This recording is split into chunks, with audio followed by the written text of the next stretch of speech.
What's going on, guys? Welcome to this episode of the Pursuit of Calling with me, your host, Thomas Carney. Today, I got a little bit of a recap for you from about the last few months. We're going to go over some updates from the podcast, and some of them you may know, some of them you might not know, and then we also go into some health updates about my muscular dystonia, just to give you guys a little bit more insight into my life, what I'm working through, and the goal is to give you some motivation to really pursue your calling no matter your circumstance.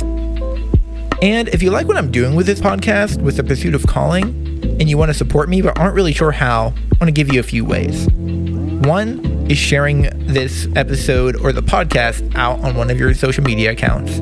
Two is leaving a comment. It really helps out the algorithm. Or you can also donate to my Buy Me a Coffee link, which is in the description of this podcast, just as a thank you. And if you think you're actually getting value from this content, I just really appreciate it. All right, see you in the episode.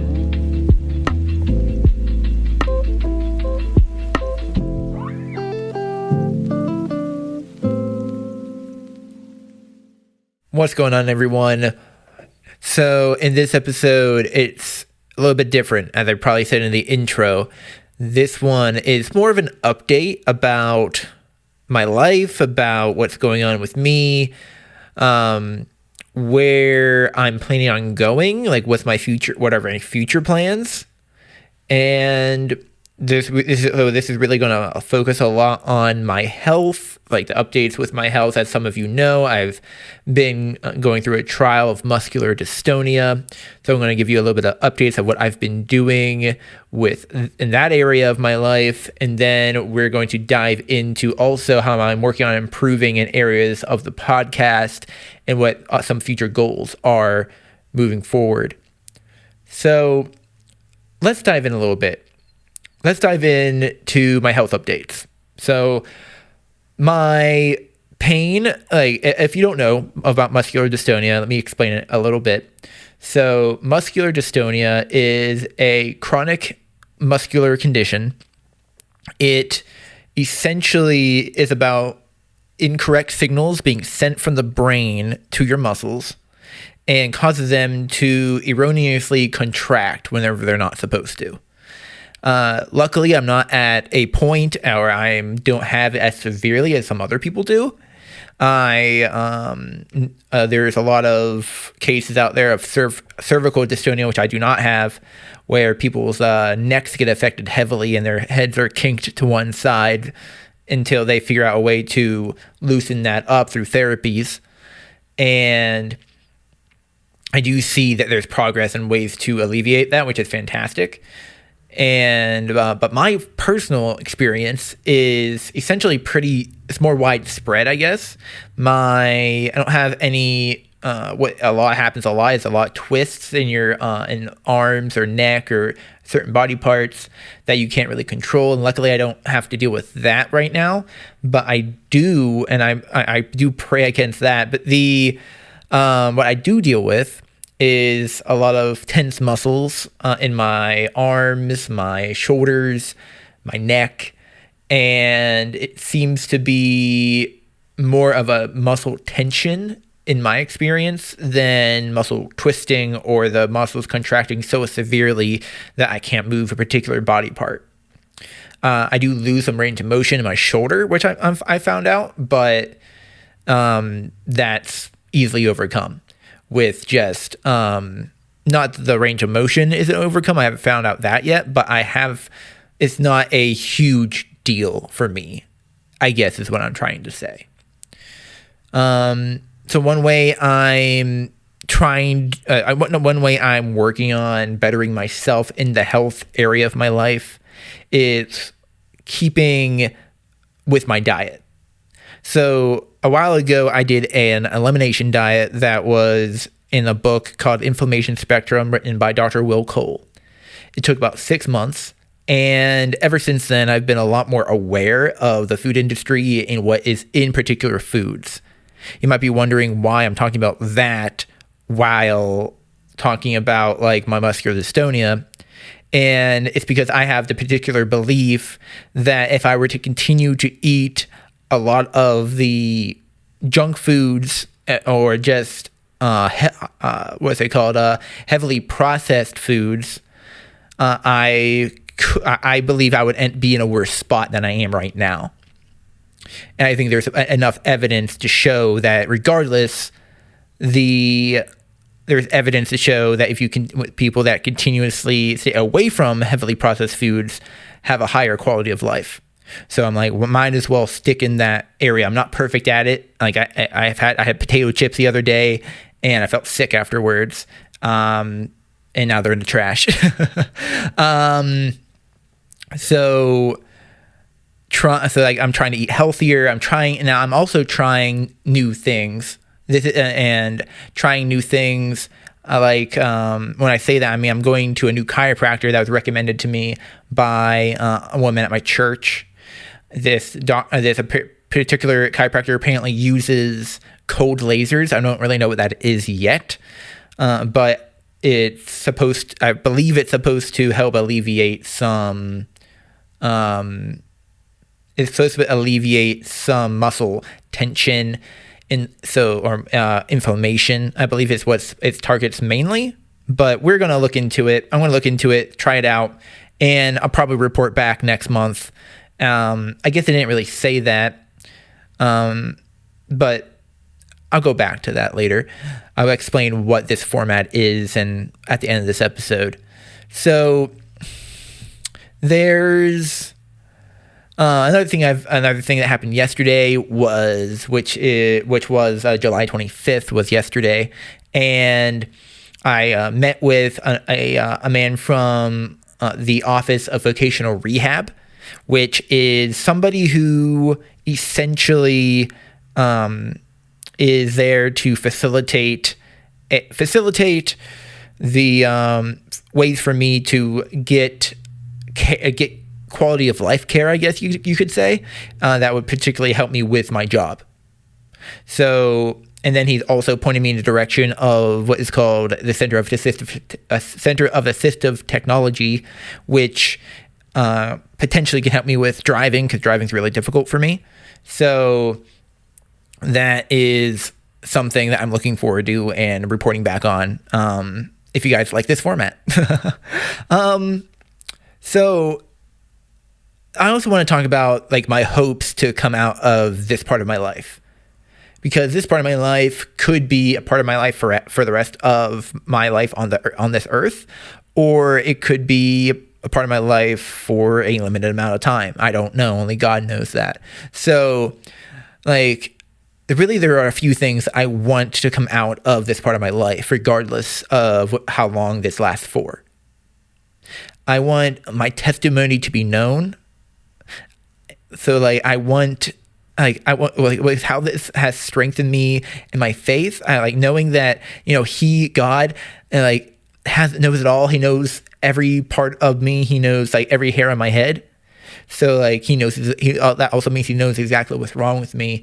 And I want to be able to share the testimony of how my faith has been strengthened as a result of that with others, whether it be on a stage one day or just one-on-one with somebody, to be able to help strengthen their faith in the Lord, or maybe or give them a reason to have faith in the Lord. Another thing I want to do with it, another thing I want it to be used for in my life, is used as fuel for the fire to propel me towards my calling. Like I can, you can either sit down in your own circumstances and just sit in your own self-pity, or you can stand up and fight. And that is what I choose to do with this in my life. I choose to use it as fuel for the fire to propel me towards my calling. So like, what's it mean to sit down in self-pity? What does it mean to sit down? It means like believing that I can never accomplish my goals because of my disability. It means to not even try to find out what can be done to decrease my pain and increase my quality of life. So then the other opposite side of that would be standing up and fighting, accepting my pain, and believe it's there to motivate me to be the best version of myself. No, I know that it sucks, but I also know that it can be overcome. Like whether that means my pain is alleviated, or that means that that just means that I mentally overcome it. Because the mind is more powerful than the body. I do believe that. And I believe that regardless of how severe the pain gets, my mind is still able to push me through and carry me through as long as I keep, my faith in the Lord. And then, I do pray. I mentioned God a lot in this piece, and like I do pray and thank him a lot for what he has brought me through so far, and looking forward to what's ahead. Because I know that I'm not the same man as I was even a year ago in the beginning of this part of this trial where the pain started to get worse. I know that it's increased. I know that it's grown me. I know that it's continuing to grow me. And like, how this podcast is called The Pursuit of Calling. Like, it's like I just said earlier that this is my calling doesn't end because I'm in a circumstance that is not ideal. My calling, like as you've heard from many guests on this podcast, that my calling, your calling goes with you everywhere that you go. It's with you in every circumstance. It doesn't matter what you're going through. What matters is how you respond to your circumstance and how you use your circumstances to your advantage. These circumstances, like that I'm in right now, like they suck. Like I said, but I choose to use them as fuel. I choose to let it grow my faith, because the other option, the other direction, is either moving backwards or staying where I'm at, and I refuse to do that. So I just hope that's some motivation to you. If you're in a circumstance that you don't like, if you're in a circumstance that sucks, like just know that it's okay that it sucks. It's okay to admit that it sucks, and that you can use that situation to propel you forward, and that it's there to grow you. If you're in it for a reason. I know people don't like to hear that everything happens for a reason. And I think I was talking with some people the other day in small group at my church that I don't particularly like whenever people say that God has put them in a particular circumstance that is a negative circumstance that is hurting them. I don't like whenever people say that God put them there in order to grow them. I don't like that, because I don't believe that's what's happening. This might be a hot take, but I believe that that there are things that God allows, right? That like He didn't put me in this pain, but He obviously is letting me be in it. And if He is the perfect God that like I believe He is, then His reason is perfect. So if I really truly believe that His will is a perfect will, then I can believe that my circumstance is here for my benefit. It's here to glorify Him. It's here to praise Him and lift Him up. Right? So take that as an encouragement. If you're not a believer in faith, I know I talked about God a lot this episode, so I really hope you stuck with me this whole time. If you did, I really do appreciate it. If you're not a person of faith, like just know that your circumstances, regardless of what you believe in, your circumstances, like they don't define you. They don't tell you who you are. And I know I'm a Christian. I believe that God defines every single one of us as His child, as His children, as His creations, and that's there for you too. That's there for you too. You know, you can know Him. You can know His love. You can know His grace. And I just pray that. Man, I know I don't say this as a Christian podcast, but I'm really digging in this episode, unintentionally. I just pray that you take this to heart and think about it. Even though your circumstances suck, that doesn't mean your life sucks. That doesn't mean that you don't have a purpose. That doesn't mean that your calling ends. That means that that just means that you have you have more fuel for the fire, another reason to fight. Okay, enough about that. That's way more than I was planning to say. So let's move forward. So now let's get more into how I'm working on improving my the podcast. I really talked about myself a lot, so we're going to talk about the podcast this episode, this time, and so some podcast updates. So obviously there's a rebrand from Technically Short to the Pursuit of Calling. And I got some really good feedback about the name rebrand. Some people didn't think I should change it. But after talking with people that really like know podcasting and who I talked about what I want to do with it, I had this guy John Stange tell me like, yeah, it would make sense to rebrand to something that makes more sense, to something that whenever people see the name, they know what it's about. So that's why that happened. Then I'm going to be working on a new guest format. I just thought about this earlier today, actually, but I really think it's going to be. I think it's going to be really good. So a new guest format where we look at the guest, we look at their past, present, and future of their particular calling. We can